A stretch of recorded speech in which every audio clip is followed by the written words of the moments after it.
All right, we're live. Hello, Welcome everyone. everyone. It's StriderTalk.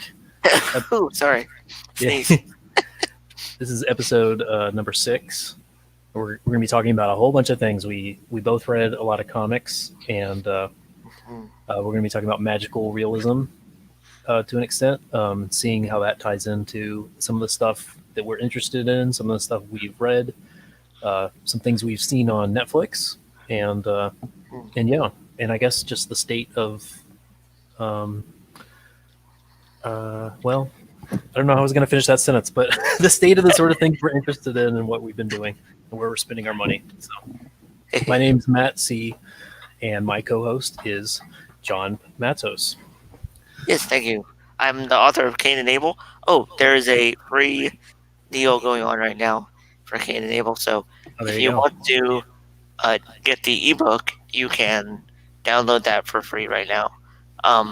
Also, if you don't have an Audible subscription, you can get the audio for free of Cain and Abel. My new pitch for that book is um, Dennis meets God, the girl of his dreams, and the king of his high school.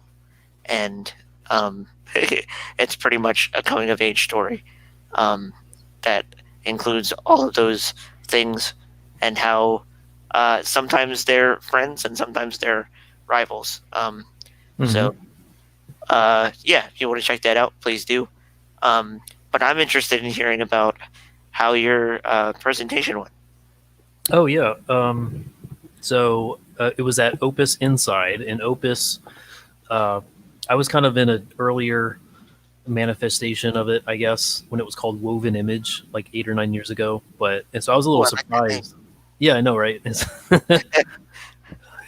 Yeah, back then it was cool to talk about the warp and the weft of truth and how it, you know, Eternals and the present. I don't know. It was weird, and I don't think it really went very far. But it got kind of formalized in a really cool way. They do it twice a year. They bring in a couple artists to give presentations, and 4 times a year they go out. This was Opus Inside. That's twice a year. Opus Outside, they go out in the town in Tampa, Florida, and they're either drawing or doing photography, or I think they do a writer's version of this where they just kind of explore creatively uh, just a particular area, try to capture the flavor, I don't know, get a feel for a particular area of town, I suppose. And it seems pretty cool. They got a really nice community, a lot of people that are very excited, and so they wanted me to give a talk on like portfolio history, I guess. And that was strange, but I did it. But I wasn't able.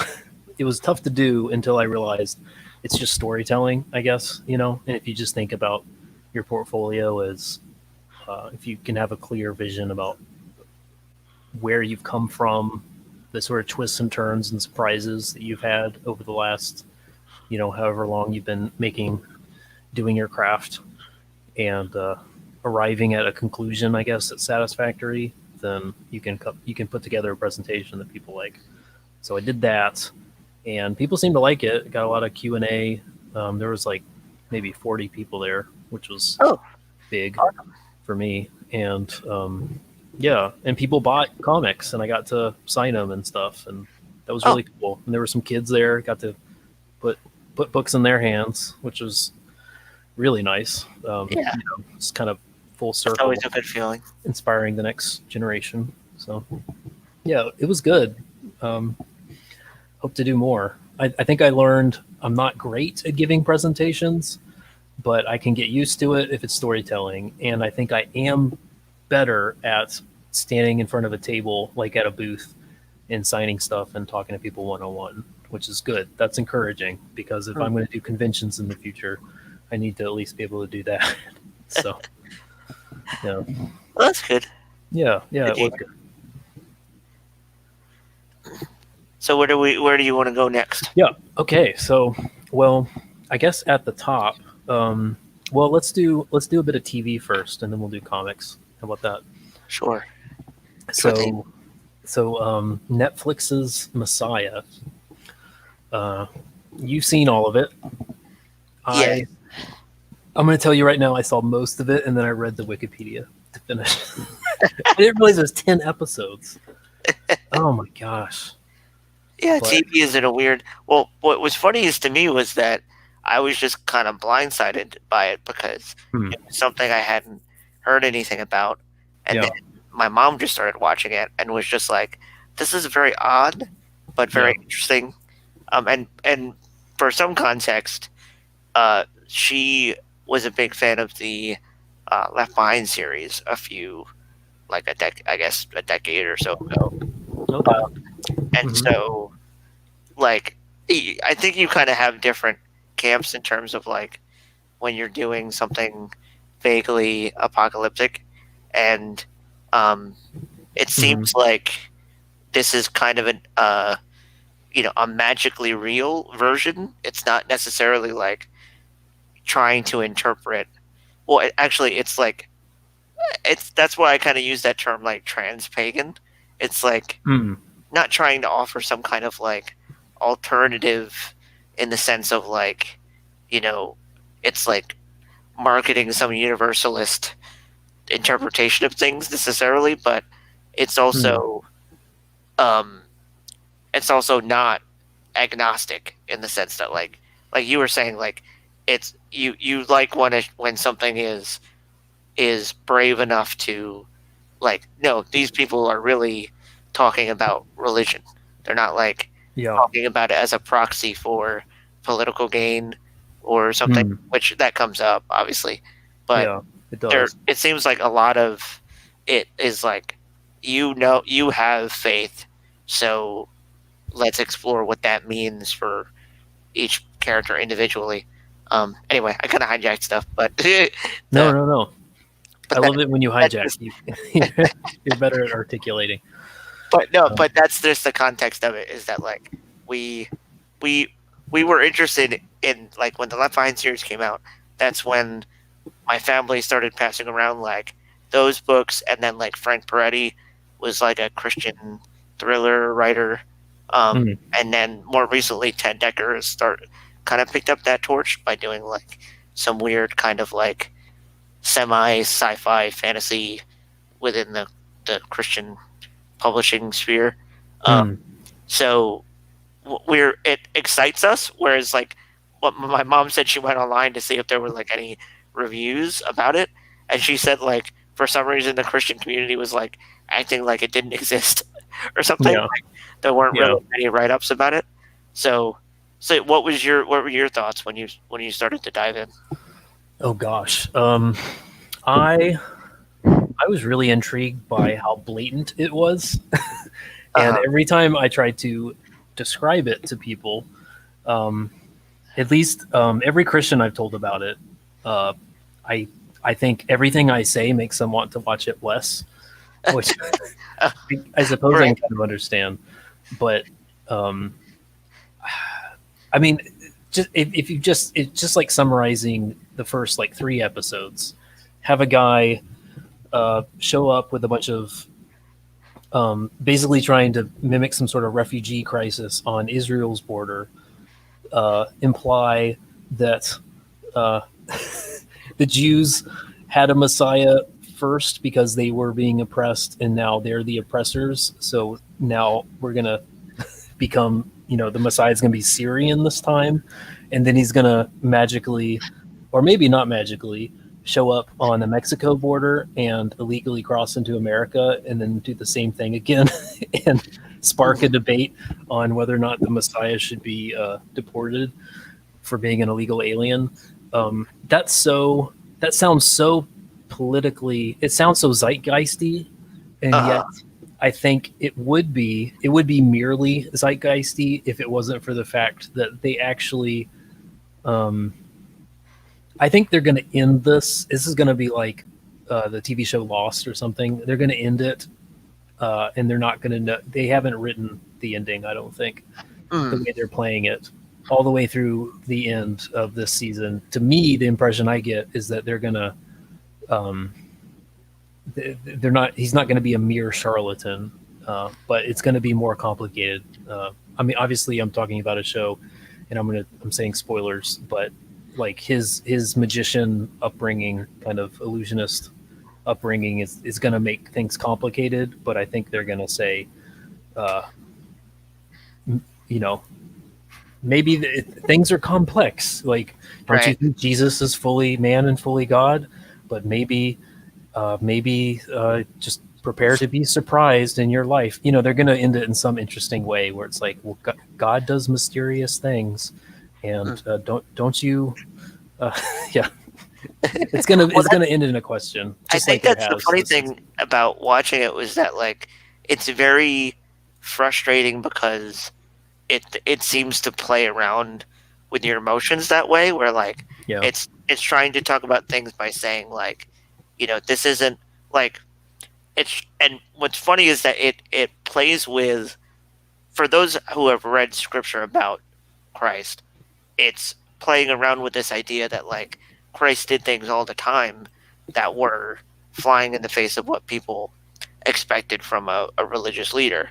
And so there's a lot of things that he's doing that, like you're saying, part of you thinks, okay, this is just some, you know, person, this like pundit who just happens to be very good at, you know, sleight of hand or something like that, and is making very like humanitarian points with the stuff that he's doing. And so part of you is on that humanist tip with him, where it's like, okay, you know, whatever you're doing, it seems like it's for a good reason. It's not like you're trying to get people killed or whatever. But then on the other side, like, he's manipulating so many people's emotions around such a serious topic that you're frustrated with him not being upfront with at least somebody in this show. And it's kind of messing around with, and that's why I kind of wanted to bring up magical realism, is that like part of the reason why I like the genre is that it seems like the closest that I've seen people deal with what magic would be like in real life, in the sense that like in some of the shows or comics or whatever, or short stories that I've read about it, it seems like if there is a supernatural, it would not be focused on spectacle. It wouldn't be just like, you know, you see this thing in, like, for example, like in some cartoons, when you change something into something else, it has a glowing aura around it, and it does 50 different things to make sure you realize this is magic happening. But the way what I've kind of thought about it is that like you have a character who is maybe like some kind of, like, I was also thinking about calling this show like spiritual realism, because the idea it's really asking is not like, does magic exist? Obviously, it's more just like, is this person divine? And if they are, then what power would they have over reality? And it seems like it's rigorously asking that, and then also, like I said, not using it as a proxy, but more like giving each character this journey of like, okay, so this person's, you know, marriage is falling apart and they're about to give up on the clergy, but then, you know, as far as he can tell, Christ has returned, so what would he do in that circumstance? And you know, it goes by character with all the different reasons why they've been struggling with their actual faith and their actual beliefs, and how, you know, it's not like immediately when they're faced with this person, this representative of God, that they change automatically. It's more just like, I've been here the whole time, so now that I'm actually like incarnate in front of you, how are you going to deal with that? And it's I've been trying to figure out how to say this for weeks, but he a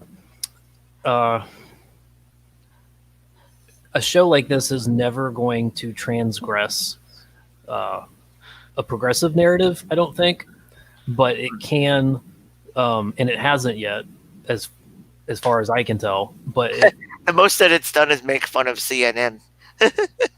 yeah, which is interesting. Yeah, which I do. It's done something really clever, which I'm kind of jealous. I didn't think of it, where it's taking a religion that's imminently critiquable in the West, in Western media, which is Christianity, and stuffed it inside of a Middle Eastern conflicts, and particularly an Islamic one, which is not a critiquable religion or a critiquable culture, and by way of a Messiah, specifically a Jesus Messiah, that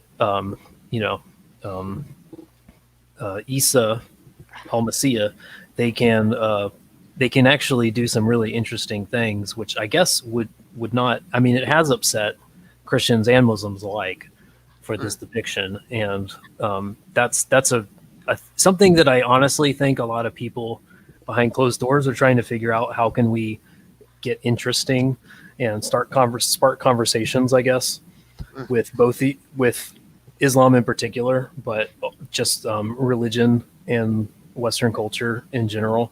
How can we continue that sort of conversation in the public sphere and get people's eyes on our Netflix show and show that we're willing to, tackle serious stuff that people are actually thinking about? And I think the only way to talk about Islam is to talk about Jesus as a Muslim. You know what I mean? Which is fine. I mean, I wouldn't write it. Technically it's blasphemous, but I get what they're doing, and I think it's like he has the he literally walks up the Temple Mount steps. He stands in front of it, but there's no temple there. There's the Golden Dome mosque there, and well, that's something that I wanted to ask you about, is because I don't have as much knowledge, I think, as you do of all the things that he's doing that are fulfilling Quranic prophecies. Because I don't know if it's obvious or not, but there are things that he said that I know that Christ said, and so because he's doing that, I'm on the same seesaw that you are. That they're obviously trying to make this a Christian messianic thing, and kind of blend that with the idea that he's obviously saying things that are contradicting, or at least transgressing, like you're saying, some cultural linchpins. Besides the temple steps, is there anything specific that he is doing that muddy the waters, in the sense that there's other prophecies that he's fulfilling that aren't Christian? Well, I mean, for both, it's interesting because for both Christians and Muslims, the Messiah does not come back the same way he came the first time. So that's out the window to begin with. Right. It's almost implied that he's reincarnated many times, which is funny. I don't know. Yeah. And also the implication is that he shows up and it's almost like he's preaching a new religion, because people can't recognize that he's being authentically, he's not authentically carrying the tradition of their forefathers, which is not what I don't think Christians believe, historic Christians. And I don't even think, I don't know, it's not rabbinic Judaism that Jesus was preaching, but he was preaching first century Judaism.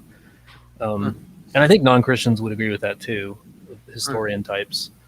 But for the most part, he's cherry picking from, and this is my limited understanding of Islam in the Quran. He's cherry picking from Quranic material in order to flesh out parallels to specifically a Christian perception of the Messiah, because the Muslim and the Christian views of Jesus of Nazareth are different, and this leans towards the Christian version, but they find interesting things, like on that Temple Mount they showed he says he quotes a Quranic passage where if no man actually can stand in the place of another on Judgment Day, if he, and he only says that so that he can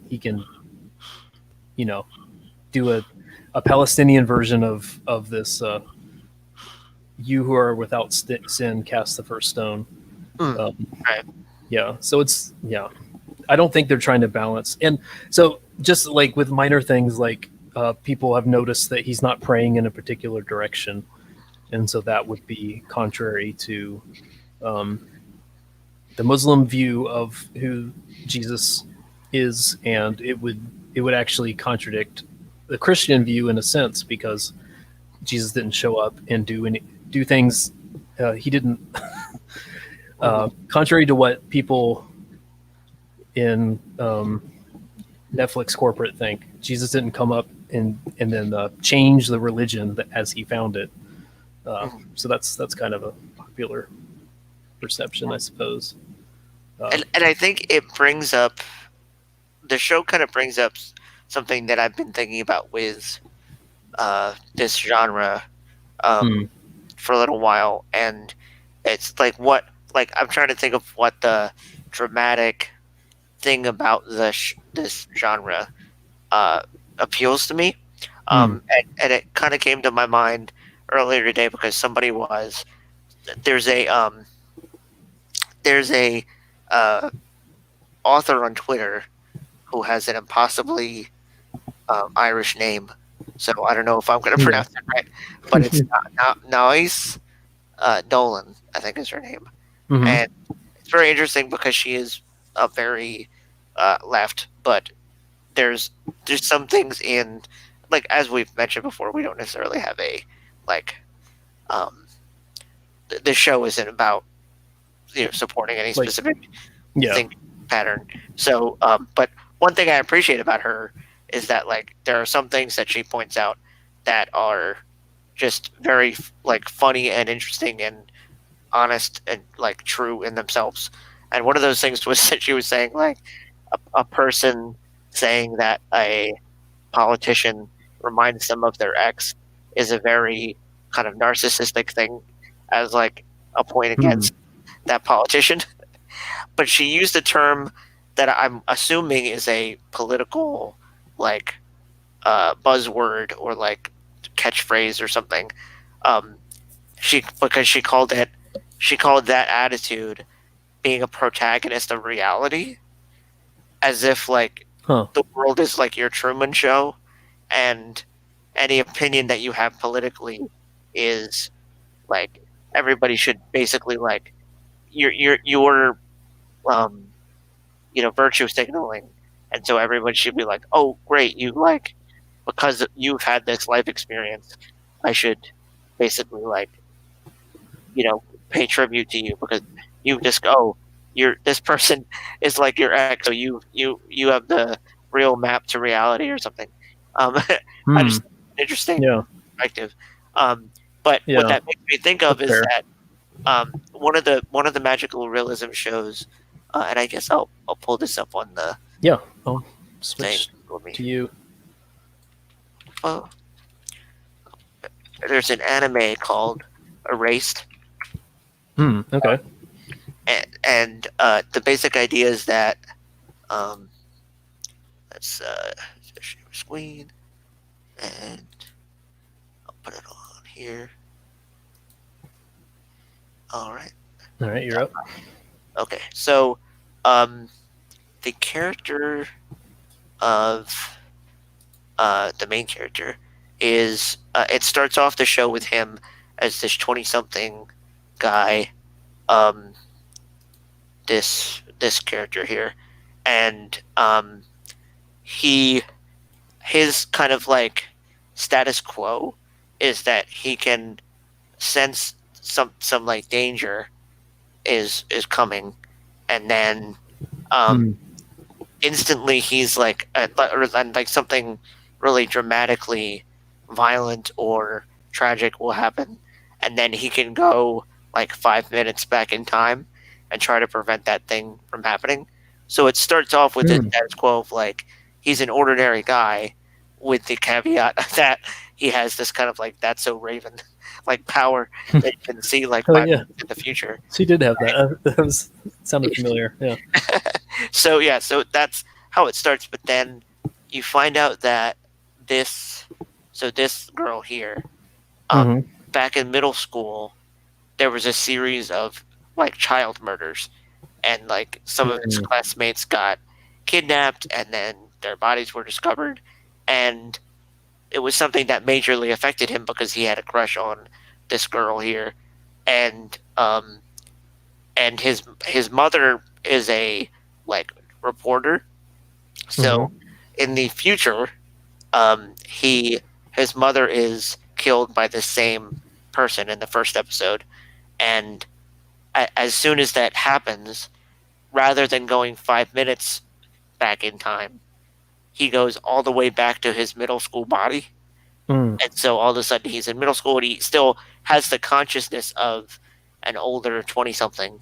But he's being given the chance to fix something that was like a major thing that, ended up in the death of these 3 girls, but also his mother.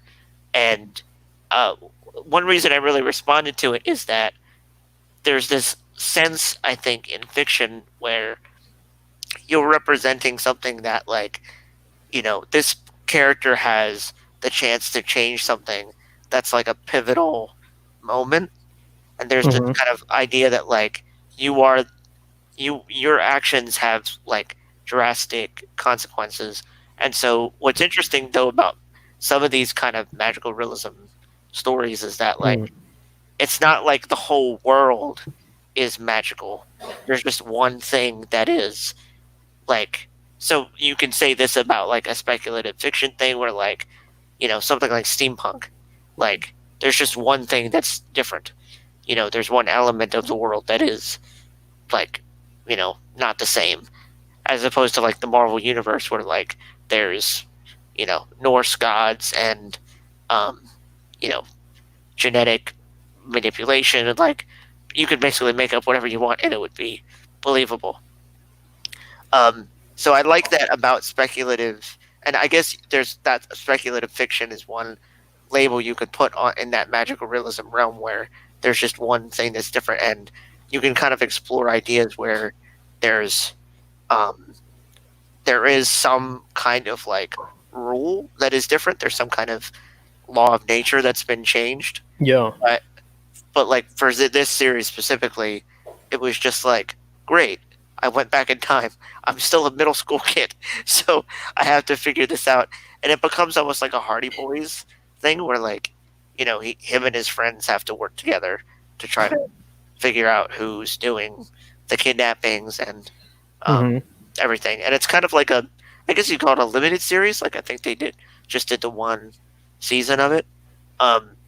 But it was interesting because it was very much more like, I wasn't much of an anime viewer.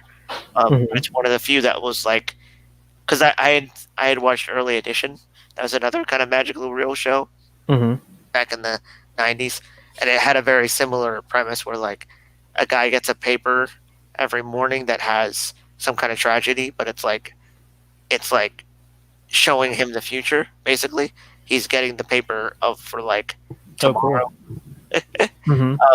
But that was, I mean, it's kind of parts of that were real cheesy, but it's the 90s, so. Is any of this? Is this what isekai is? I've found out this is like a popular genre now in manga and anime. I'm not aware. I think. I think isekai is take someone from this world suddenly. With their modern knowledge and resources, they get to go to a different world. Oh, and, yeah. A lot of times it's in the past. Actually. Yeah, portal. Okay, yeah, that's a good summary. And maybe this is more like time, and it's the same world, I guess. So it might be different. No, but I think like that's so to bring that up. That is a genre that is. It employs some elements, I think, of magical realism, because that's kind of like, so you take that, you can apply it to like Alice in Wonderland, Yeah. Chronicles of Narnia. There's this aspect of like the real, it's the real world breaking into the fantasy world. Yeah. And I feel it's a very interesting element that is one of the things that continues to bolster my faith in the numinous in general.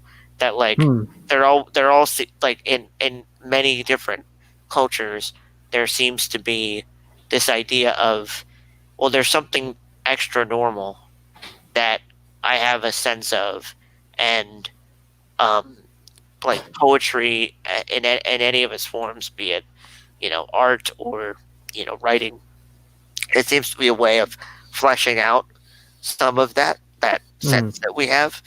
Um, and I feel like it's just one reason why I like stories like that are sort of like they peel back reality a little bit and give you a peek into something else, because that to me is Yeah. what real life feels like. That like you kind of have your mundane day in and day out kind of automatic reactions to things, um, and like depending on who you talk to, you might say, I have a very deep connection with something spiritual or magic or, whatever that is. Mm-hmm. But for the most part, you kind of have these moments where you kind of think of, oh, like this is something special and different. And I feel like magical realism, you kind of get that aspect of it. Are there any properties you can think of that, be they like portal fantasies or magical realism things, that you want to talk about? As you said, you had one, a couple Well, comics that you wanted to talk about. yeah. Let's go there.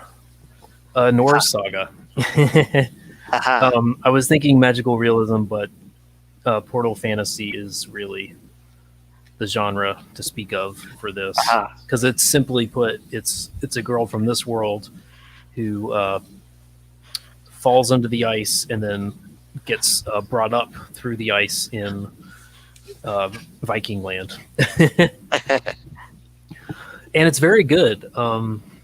I bought. I was telling you off stream. I bought this pack, and I think it was $25 for 3 issues. It's been a good number of months since I bought an issue of something, so it was a little hard to be disappointed with. Especially, I mean, I don't know. When it comes to crowdfunding, you're always supporting a cause and the creators as much as anything. So it's hard to uh, it's $25 for 3 issues of something, which is more money than you're going to spend at your local comic store. But it's very high quality, and this stuff wouldn't exist without our support. So I think it's worth it. And yeah, so I bought it for Futurists, but I think I stayed for Noir Saga. I think it was a little. Maybe it felt like there were a few more pages. I think it actually says 24 pages, 25, 24. But I suppose like the writing, it's one thing. I think I guess one of the nice things I suppose about portal fantasies is that you try to be eminently relevant at the beginning, and then you really try to push the alienness of the world they go to by the end. By the end of issue 1, like by the break into the adventure, and which means that it's really easy to read, because Right. you're gonna work really hard to make sure that this girl Nora is your everyday American girl, with very relatable interests in a nice dad, a nice mom, very believable high school drama issues, and that's just easy to follow, I suppose, and it's going to be written in today's vernacular, so you can just kind of cuddle up and enjoy it. And Futurist, as much as I liked it, and the art is fantastic, it does take a bit more time to. And honestly, I don't know about this 24-page thing. I'm looking back through it, and I feel like there's a couple more pages of concept art, maybe at the back. It might have been buffered just a little bit. I'm looking at the art. It does kind of seem like there would be more, probably like, were there more like splash pages or more like kind of bigger panels that might make it seem like a quicker read, or I think what it was is that they struck a balance by the author was, they struck a balance. Patrick Stiles. I don't know if that rings a bell at all. yeah, I think guess he's done some pro things. Okay. Yeah. Well, yeah, but he's because the break into the magical world, the real world is like 1866, I think it is, with some they go to 1857 in a flashback. You have to pick what the real world. You're going to have to be very selective, and they were good about it with giving a believable language to the characters that was also simple, honestly, for a comic approach that doesn't have a lot of proper nouns, isn't as dialogue heavy. The story is told very visually, so the words aren't as critical to understanding the details of this or that point, I think, if that kind of makes sense. And so I think you have to roll back your script. You have to hold it back and let the visuals tell the story, because honestly, I mean, people are going to have a hard time reading if you put a lot of dialogue that feels authentic to the sort of the world you're trying to portray. You're going to have to let the visuals make the world believable, not the dialogue so much. So the dialogue is very simple. It's nice, but it's like filmic dialogue, I guess. Okay, yeah. Just like nice phrases. Not a lot of full sentence. It's good. And while Noir Saga, as you would expect, is a lot more dialogue friendly. Okay. To give you that slice of life feel, the small town kind of feel, so that they can blow things up. For some reason, one of the major things I'm just liking about this like series of ads they have is that they have like the elevator pitch like in like a nice phrase there. I think that's a nice. Oh yeah. For those who are watching this now or in the future, that's a nice kind of shortcut to like sell great idea. Comic, yeah, like to get and I mean even novel if you're like me, because that idea of like it's part of the visual language that you're putting in there. You kind of have that way of just I mean it's they say a picture is worth 1,000 words, but just having that balance of like it's mostly artwork, and then you have like little blur there. It's slave, lawman, legend. Yeah. Separated by war, united by a curse. And it implies, what's nice? It's a single image, as you can see. So if you save it and repost it, you get the whole package, which is nice. Right. So it's encouraging proper use of of selling their content and sharing it, which is nice. And I like that the panel kind of feel, so that it's clear this isn't just a picture book. This is a comic. Right.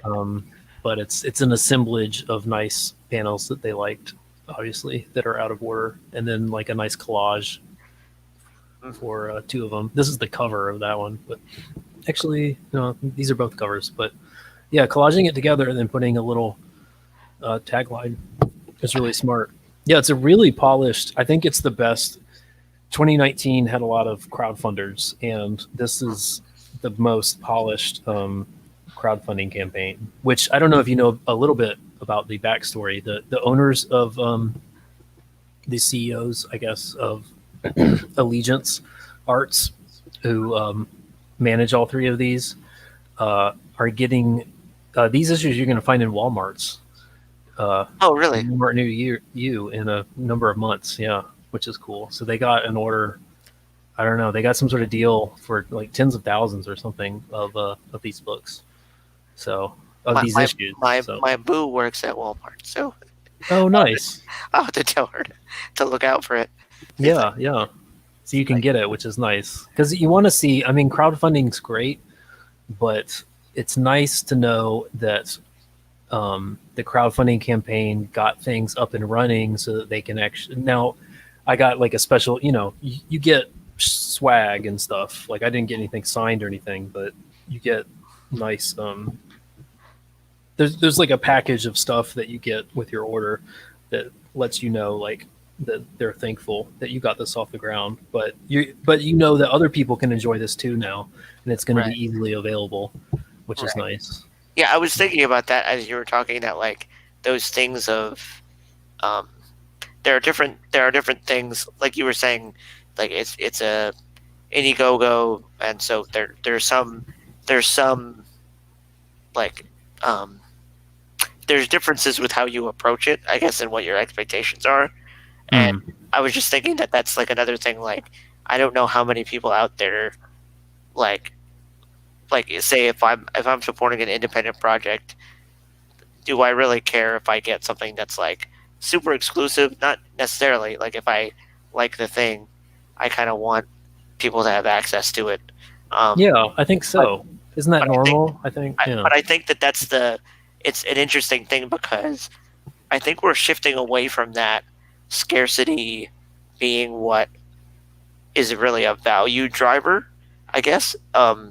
Because like it's just interesting because part of the appeal for a Kickstarter Indiegogo campaign is that you get a lot of exclusive merch, a lot of exclusive like art and things like that.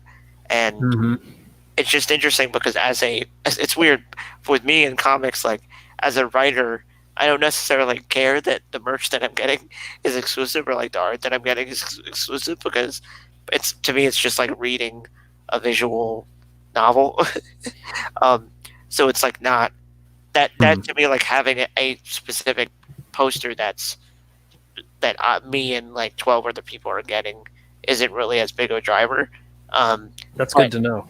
I know that they're, but I know that I'm might be an exception to the rule because I know like that's like for people that care about merch, that might be a big deal. But I don't know. I just get the impression that maybe that's changing and that like especially when you know you're supporting an indie project, maybe maybe you don't mind that maybe one day that same image that you got like a print of is being used, promotionally or like, there's maybe a different version of it being sold at a later date.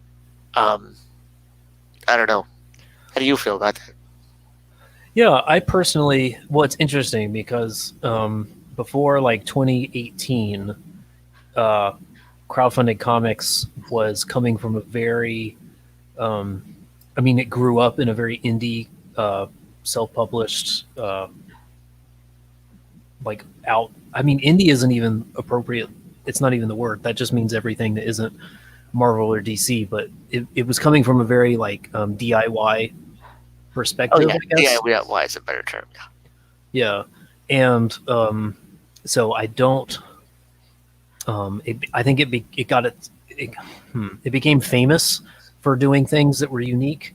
I think, and people learned to appreciate and expect, I guess, weird, interesting, unique perks.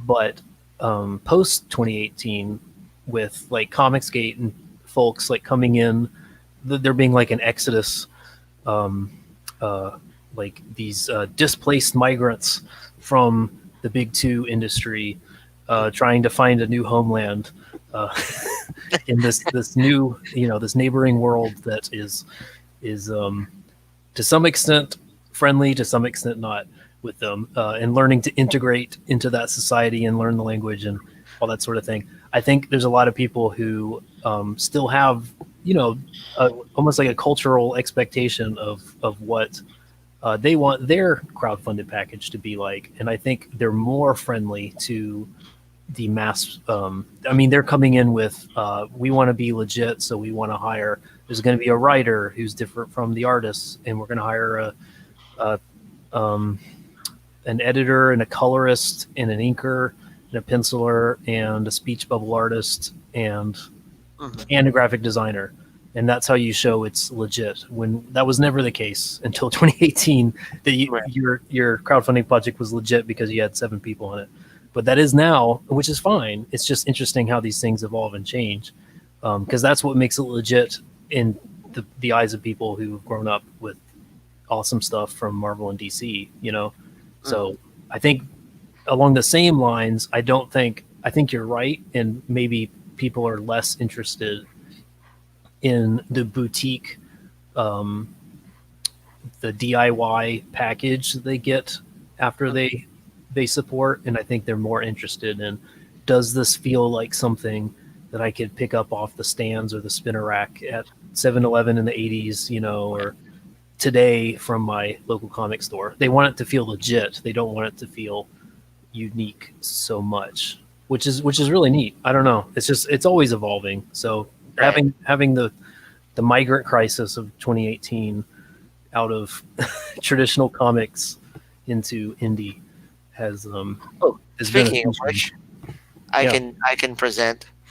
You made me jealous by showing your comics, so I'm gonna show the ones that I read. Please. So I'll switch it over and share this. All right. So I was just scrolling through Facebook, minding my own business, and there was a ad that was saying, like, it's this lady that's like hanging out in like a warehouse. It's always funny as an indie person, like, working out here. It's always funny to me how, like, what we were just talking about, like how you market DIY things. And it was an actress, or I don't know if it was a friend of theirs or something, who's just in like a warehouse, and she's like pulling comics out of a cardboard box or whatever. But that it was like trying to make it look like a commercial, and that was just an interesting thing to me, because I'm so used to Indiegogo or Kickstarters where it's just the creator that's like talking to the camera.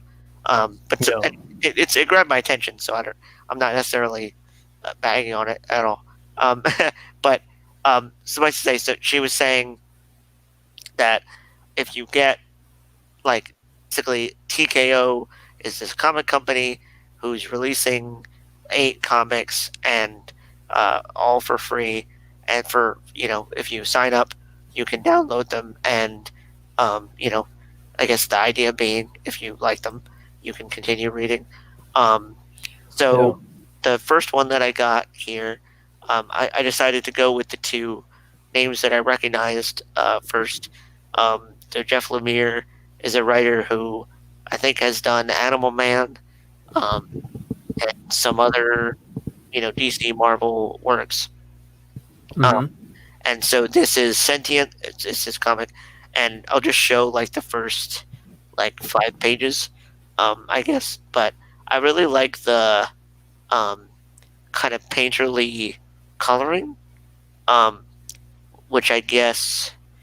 It says art, so I guess Gabriel did kind of painterly artwork here. In addition to, it looks like some like inking lines. But I like. It's a nice style.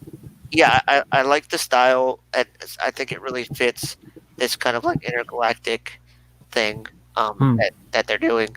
And the basic idea is that there are these what do you call it? Kind of these agents, these officers that are transporting them and their families to a colony that's on a different planet.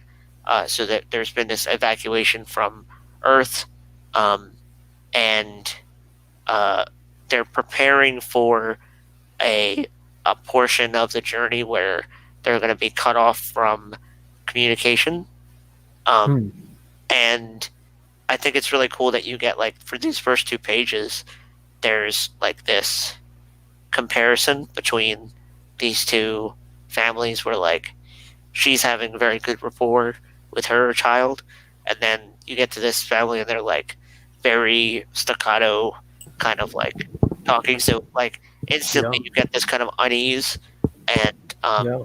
I thought that that was a good way of starting it, because your instant idea is like what's her problem and what's going on with her, Hmm. but then but I also just really like how the um, the kind of like subtle um, like tension that's starting to build, and how it it doesn't bog the story down with a lot of like world building and trying to like explain everything in the first few pages.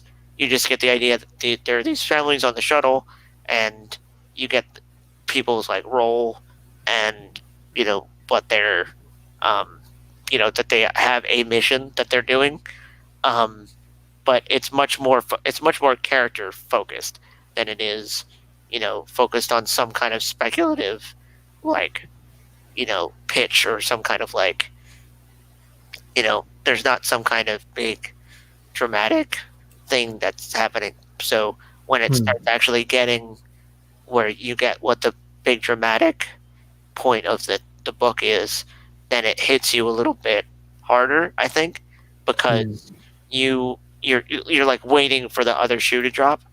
Um, so I thought that was a really good. Like I'm it takes a little bit for me to spend what money I have on these things, and so I'm Oh, glad sure. I'm interested in actually continuing to read Sentient. Nice. Yeah. And it's I really do like the things like Blade Runner and Alien and worlds like that, and it really feels like they've done a lot to set up that kind of, at least like the visual language of something like that. Like it really feels like a unique world that they're setting up.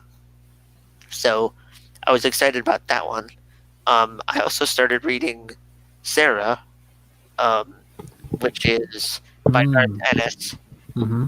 and Steve Epting. And I kind of mentioned to Matt before the show that um, it didn't really grab me as much, but it's not necessarily because I feel like that's my fault. It's like it's not necessarily that it's a bad book. As you can see, the art is pretty good. Let me make sure that it's yeah, okay, it's showing. Um, the art is really good. Yeah. I really like the It's nice. uh, kind of mixture of like impressionistic kind of like etching, and the kind of harder line work, um, and the coloring is kind of like a muted thing. It kind of fits the war theme, um, Oh, that's really but nice. it I think um, there might have been some like some things lost in translation in terms of Hmm. there's not really one kind of through line that I got. It's like, so there are some comics that do this thing where like it's a narrator who is kind of like doing like journal entry, um, and it's not necessarily a device that really grabs me, especially when like have you ever heard of a tone poem? Uh, yeah, but Like yeah. I mean, I don't remember studying that in school, but somebody was talking about the Terrence Malick movies, Oh, sure. Yeah. and so like when you get just a lot of visuals and poetry at the same time, and they don't seem to correlate, or they don't seem to have much of a like. There's not really a drama going on. It's more like we want to give you a mood. We want to set up what this world is like. That's what you kind of get in this first issue. It's Mhm. Russian um, snipers slash some elite squad of women during this time, and here they are, it's kind of in their bunk, um, and you get a good peek into what life is like. And this time, you know what it feels like? It feels like Catch 22. Like, Okay. if you've ever read Catch 22, there's a Really? lot of this. Well, I guess not. It's not necessarily as humorous, I guess, as Catch 22 or like Yeah. ironic. It I doesn't think have of the same irony. Catch 22 has that like Hitchhiker's Guide sort of flair. It was Right, right. popular in So the like, 70s, I guess. but I would say that like there is that same like irreverence, I guess, Hmm. as like Catch 22, where it's Okay. just this slice of life thing within a war in a war setting. So Hmm. it's not necessarily as um, imminent or as like, you're not necessarily seeing like I feel like after reading this comic I was just like, okay, that was good, but I don't necessarily have to read anymore. You know what I mean? Like it felt like a short story that stood on its own, and I wasn't necessarily as invested to pick up another issue to continue with the characters because I didn't really have any questions. Whereas with Hmm. Sentient, like it really set up a good tense feeling. Whereas like, oh, I want to see where this goes from here on.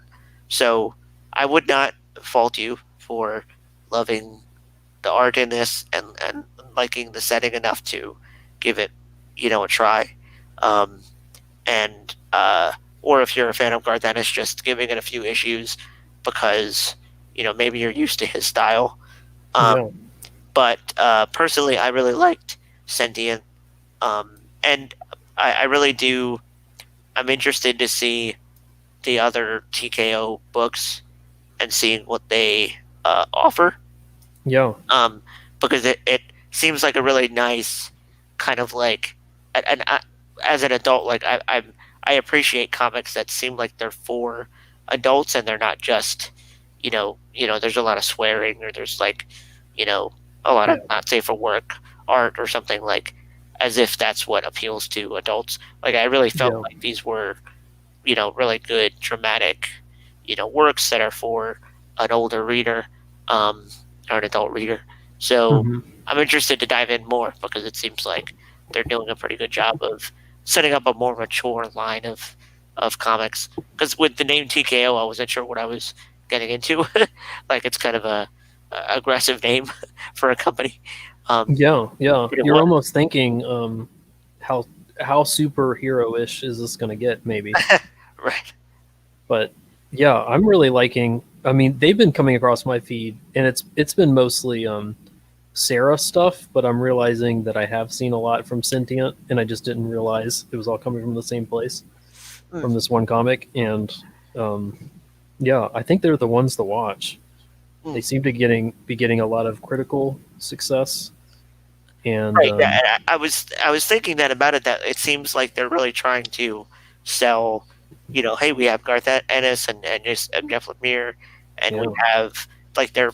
I don't know if they like applied for like different critical like reviews or what have you, but it seems like yeah, they're trying to sell that aspect of the company, and it yeah, seems like you know for it's working for them so far. So I'm yeah, interested to see how big that gets and how many people support it. yeah, yeah, yeah. I'm excited. I mean, just looking through their, they've got a few lines. It's kind of like Allegiance Arts.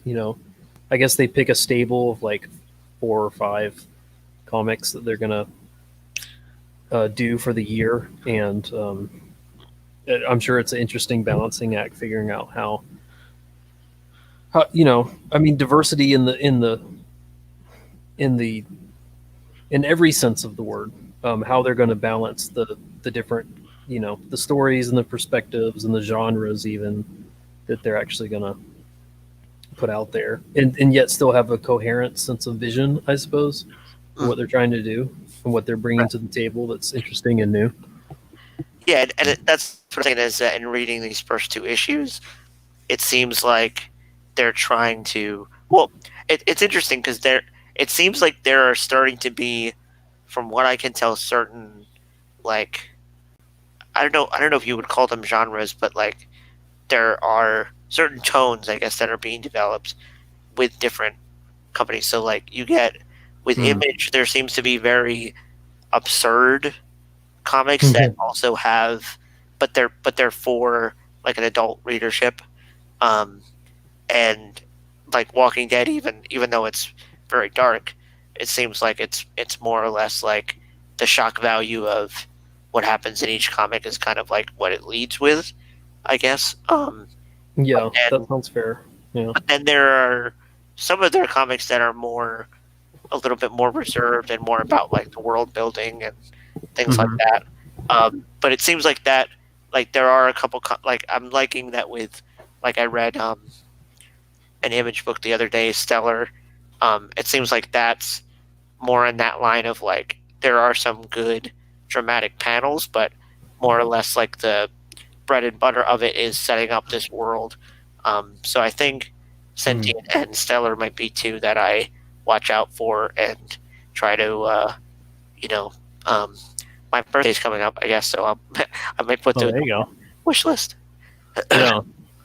Yeah. Well, it looks like you can get you can read the first issue for free of all of their lineup, which is nice.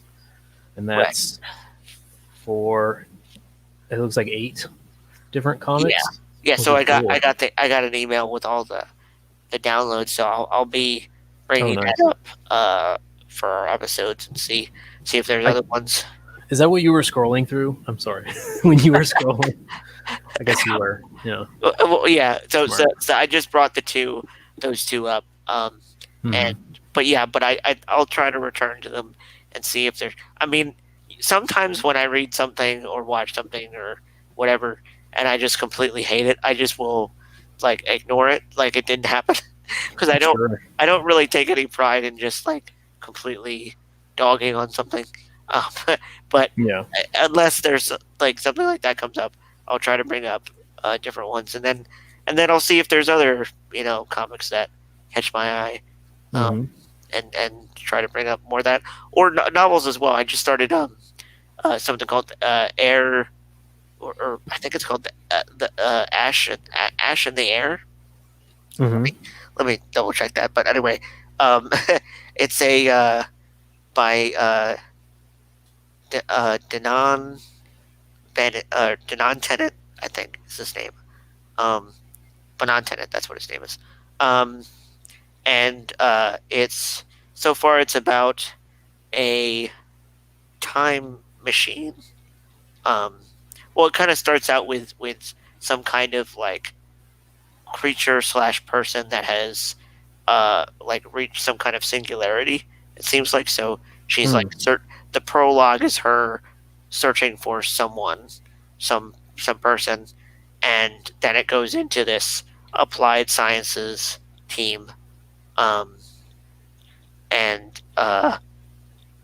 it's interesting so far, and I appreciate, because I a couple maybe last year or the year before, I got a book for last year for Christmas I got a book that was it was that the person, so the author whose work became Arrival, the movie Arrival. His name is Ted Chiang. The short story collection where that short story comes from, on which Arrival was based. I got that, and I really dug his like short stories / novelettes that he writes, because they really felt like kind of like Ray Bradbury is one of my favorite authors. It's a good balance of, this is some kind of like cutting edge science thing, but we're going to ground this in some very human problem, some human, interest thing. And the Ash in the Air by Dominic Benon Tennant, it very much seems that way, where there's a lot of exposition up front, but it is very much rooted in like the internal politics of this department, And so I'm hoping soon that there become more, you know, specifically dramatic moments, and that it starts reading like more of a traditional narrative. But it is interesting seeing that there's still a healthy respect within the sci-fi community of like, this is what this is about. It's about science fiction. Like, we're not Yep. going to be ashamed of, like, this is the issue. This is the, you know, invention. This is the, you know, um, whatever shift there's been, and that here's how these people are trying to tackle that thing. So Yeah. I'll report about how that is the more that I dig into it. Yeah, that sounds fascinating. Yeah, I've heard a theory about this is we could we'll segue out with this. Sure. Leave everyone with the question. I've heard a theory that like more pure forms of sci-fi become more popular in America, at least when there's a Democrat president, and when there's a Republican president, more like zombie type stories. Oh, Yeah, and that is pretty funny. yeah, and vampire. Actually, one caveat to that. So it's sci-fi slash vampires. So it's ideas of these, elite people who have kind of progressed, and like maybe the monsters are up there, up on the mountain in the castle, or coming from the future, up in space, from where we might be going towards, and we're not sure Right. how we feel about that, or they're coming from the unwashed masses, are overrunning things. I suppose that's how the theory runs, which I think is kind of interesting, and it shows. I mean, you can talk about Night of the Living Dead in the '80s. You can talk about um, uh, Twilight in the 2000s. Hmm. I'm not sure how Walking Dead fits into that, honestly, but so maybe Well, that's no, I think to not bring us to another thing, but I yeah, think just to agree that like that's one of the reasons why I like um, Jordan Peterson's theory about these are just two kinds of personalities, and like we're really trying with the political spectrum, like we just kind of decided that it was best to go along these like you know polls on the big five personality thing, uh, and like everybody kind of has the idea that like this is maybe one of the timelines that we're accepting, that like it just so happens that we've decided that these two are reigning, and that like maybe mm-hmm. I think it's a good sign when one of those is in power, that the media tries to offer like a contrary narrative, um, Yeah, and that maybe the scariest timeline is when like the media is not allowed to do that, or maybe you get things that are just trying to be polarizing, which I guess is what we've discovered in more recent years.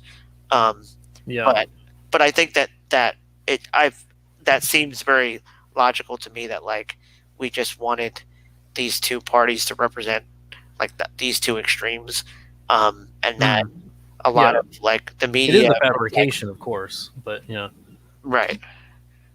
yeah. Um, But we decided that we needed two different opposing poles. I mean, this is how we were going to define like our mental cultural opposition, I guess.